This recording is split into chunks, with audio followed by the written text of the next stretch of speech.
So Mackenzie, let's just start off by telling me a simple setup of the story and your character. So the Turning is an adaptation of Turn of the Screw, and it follows a governess who's hired to work in an old manor to take care of a pair of orphaned children that are also being looked after by an older nanny, but they need a live-in tutor and a homeschooler, basically. The modern version is like a nanny who teaches. And I arrive at this manor called Bly Manor in Maine, and it's very isolated and it's gorgeous, but there's just this sense of a life once lived that isn't going on there anymore. And as soon as I enter the house, it starts to feel like something has happened there. If it's just many, many lives lived, maybe it's that, but something intuitively feels wrong about the place. Like there's some sort of secret thumping beneath the surface.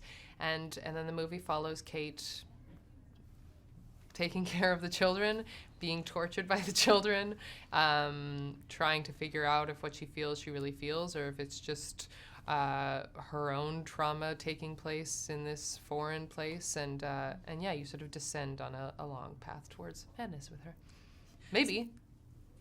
Sorry. No. Speaking about this descent, it seems as if it's both like a horror story as well as a psychological thriller. Can you talk about that a bit?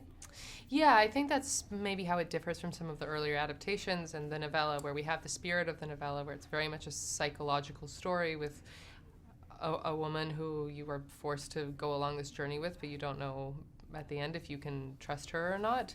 And yet we wanted it to be scary as well, and not just be what the novella is, which is amazing, but this sort of meditative, long, drawn-out, sort of unsettling horror, but nothing that gives you moments of real catharsis. And we wanted both of those things in our movie while staying true to the original spirit. And let's talk about the location, because Bly House, I feel like it's a character unto its own. Yeah. So can you talk about that a little bit? What was the funnest part, or what was the scariest part about being in this huge manor? I mean, the estate that plays Bly Estate in the movie is enormous and gorgeous and just so unlike anything we have really in America or in Canada, where I'm from.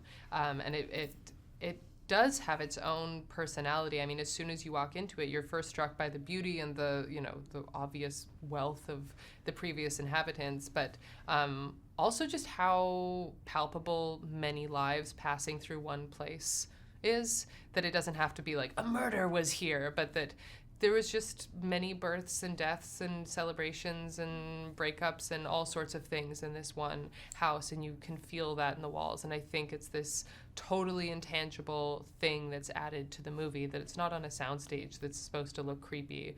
It's in this like hundreds and hundreds of years old house that has borne witness to many, many events, and it like still radiates with that. I'm not going to lie, this movie is a bit scary. So I want to ask you, as the star of this movie, what scares you? Many things. Climate change I find just so terrifying in a constant, like I find it hard to be alive way, because it's so terrifying what's happening to our planet. The sort of greed of horrible men in charge that,